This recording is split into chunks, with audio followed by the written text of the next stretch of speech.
Хүн бол сүргийн амьт. Багийн ажиллагаа болон бусдын тусламжтай айлуудыг хүртэл устчихгүй хөгжиж чадсан.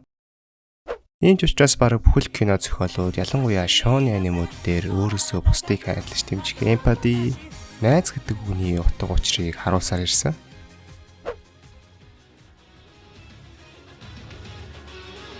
Энэ аниме гарч ирэх хүртэл. Блулаг бол товчхондоо Японы шгшээ баг хөлөн бөхт яагаад хүн шиг өрсөлдөж чадахгүй, яагаад шал арчаад байна гэдгийг хүний эго хүсэл мөрөөдөлтөөр толгуурлаж Японы нэг тийм би чадна биш бид чадна гэсэн коммунист маягийн үзэл бодлыг маш хурцаар шүүмжилсэн аним.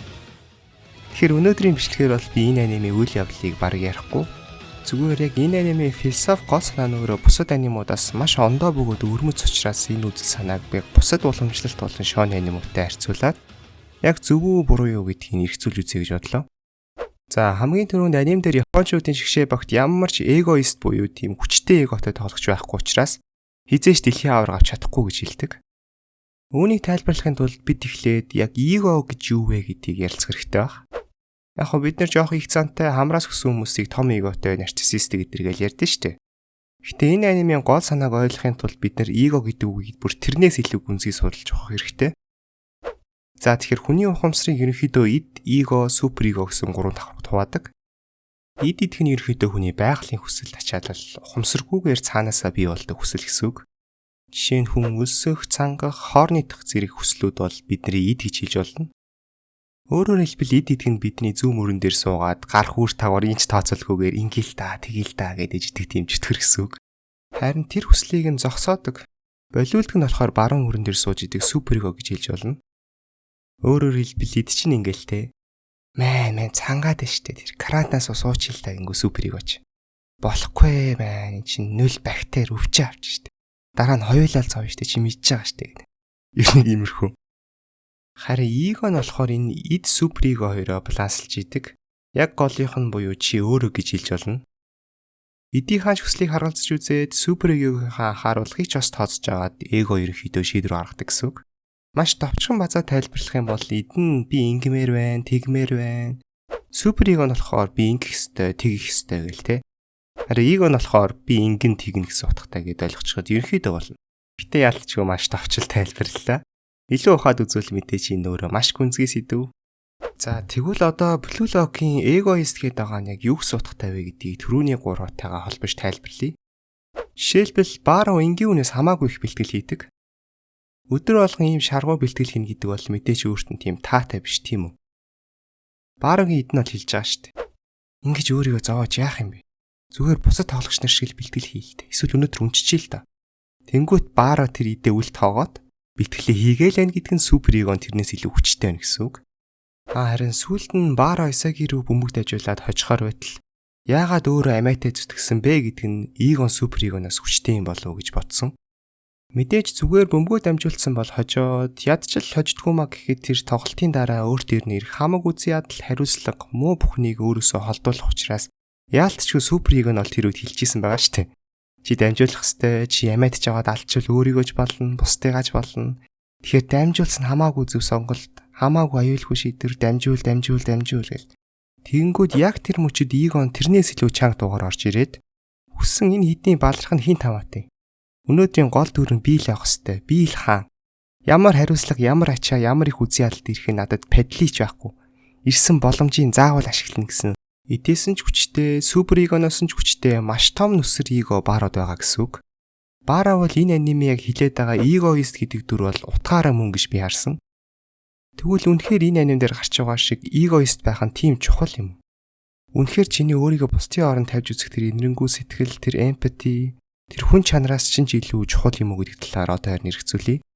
За эхлээд ер нь эгоист байснараа юу олж авах вэ? Яагаад эгоист байх ёстой гингүүд хамгийн гол шалтгаан нь бол амжилт. Тэгвэл үнэхээр амжилтын төлөө өөрийнхөө эмпати, хүн чанар, хүсэлт ачаал, таатай тухтай байдлаа золих нь ер нь бол зөв юм уу гэдэг талаар ярилцъя. Яг хөө энэ тал дээр бол миний үзэл бодол нэлээд хэдэн удаа өөрчлөгдөжсэн. 4-5 жилийн өмнө бол би бүхнийг өөрчилж чадах юм шиг нэг тийм бэр амтагтаал заавал нэг амжилтанд хүрээд улстай гэр бүлтэй бүр томоор удвал дэлхийд ямар нэгэн өөрчлөлт авчрах хэрэгтэй юм шиг те. Тэр л миний төрсэн шалтгаан юм шиг боддог байсан. Гэтэ нэг жоохон философи дээр судлаад бас тэр амжилтанд хүрэх замтайгаа яг нүүр тулгараад ирснийхээ дараа би ер нь яагаад ингэж өөрийгөө зовоогоод байгаа юм? Би хэдэн жил өөрийгөө зовоож хэдэн ч хүнийг өрсөлдөөд ялсан гэсэн надаас илүү ухаантай, надаас авьяастай хүмүүс хар мянгаар л биш. Зүгээр энэ 100 жил хүрэхгүй өчүүхэн богинохын амьдралдаа юу хүснэ гээд амар амгалан амьдруул яасан гэсэн тийм нэг энэ үслийг найлизм гэдэг аахгүй юу? Тэгээд би ерөнхийдөө нэг тийм энэ амьдрал дээр оршин тогтнол гэж юм жинхнээсээ байхгүй, материализм шиж байхгүй, идеализм шиж байхгүй. Ер нь энэ хорвоо дээр ямар нэгэн утга учир байхгүй гэсэн найлист үзэл бодолтой болцсон байсан. Тэгсэн саяхнаас энэ үзэл бодол дахиад өөрчлөгдөд ирсэн. Миний супер эго намайг зэмлэж эхлэн штэ тэ. Чи зүгээр тэр найлизм гэдэг хүнийхээ ард нуугатаад идэндээ захирагтаад байна штэ. Өөрийн хүсэл тачаал допамина удирдах чадахгүй байгаа энэ сул дорой ухамсараа энэ арчаагүй байдлаа өмөрхүүг олонгуудаа зүгээр идэлт хижээгээд байна штэ. Боль доо гэл тэ. Тэгээ яг бодоод үзэнгүүт би ер нь найлист болсноороо өмнөхөөсөө илүү амар амгалан, өмнөхөөс илүү жаргалтай байж чадж гин үгингүүд бас эргэлзээтэй. Угаасаа л аз жаргал гэдэг бол маш харьцангуй. Хүн болгоны аз жаргал лимит гэж байхгүй, бас яаж зовж исэн энэ нь хизээж хасах руугаа ордгоо. Угаасаа буддизмын гол философи бол энэ бас шинжлэх ухаан талаасаа ч гэсэн аз жаргалын гормон буюу допамин яг иймэрхүү зарчмаар ажилладаг. Тэгээд ерөөхдөө бол төр зурч болтгоо энэ өрсөлдөөнөөс холдоод амар амгалан амьдрах гэж оролцсон чинь энэ намайг огт амар амгалан байлгаагүй. Миний alter ego-нууд бол бүр зогсолтгүй дайтчихсэн. Come on жахаа чи үеийн дундаа нэлээд амжилттай явж исэн штэ. Яагаад зогсож вэ? Одоо гүйцэгдлээ штэ гэл те. Тэнгүүтгүй би ингэd яагаад тийм харахны уралдаанд орох хэвтэй. Наад уралдаан чинь төгсгөл гэж байгаа юм уу? Ялагч гэж байгаа юм уу? Би 40 жилийн турш наад уралдаан чинь 1000 сая уралдаа гэд яах юм? Нэг дундчаас арай илүү цалинтай ганц хоёр өрөө байр нэмэг зөвлүүлээд өгөх нь штэ. Өөр яах юм? Гэхдээ чи харах юм чи харахны уралдаанд оролцохс өөр яах юм бэ жахаа? Чамд харах биш байх тийм гоц аяхгүй потенциал байхгүй штэ. Чи уралдаанд оролцохгүй бол наадахнаас чинь дор ирээдүй чамаа ухтчих гээ боддоо.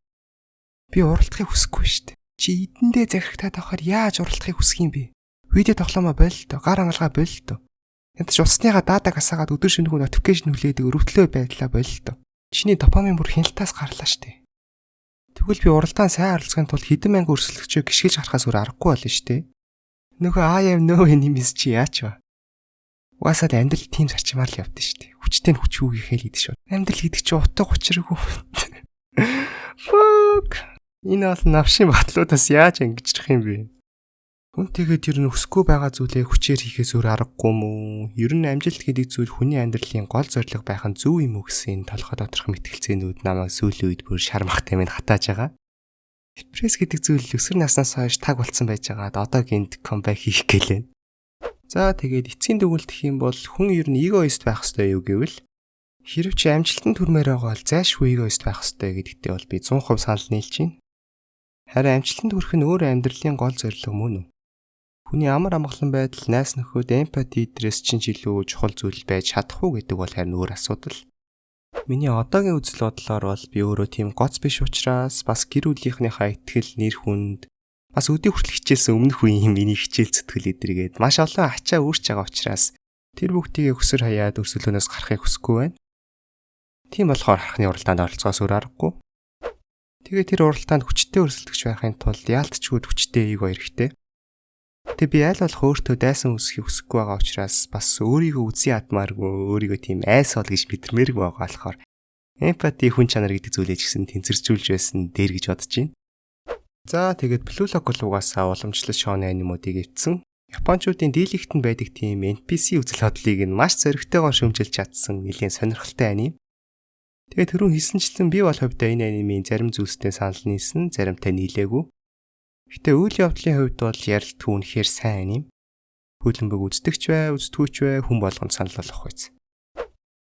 За тэгээд яг хэдийгээр аним тайлбар, кино тайлбар, комик тайлбар гэдэг нэг тиймэрхүү бичлэгнүүд одоо бол үнэхээр мета байгаа. Яалтчгүй тийм бичлэг хийнгүүт би ч гэсэн хамаагүй хандлт авдаг.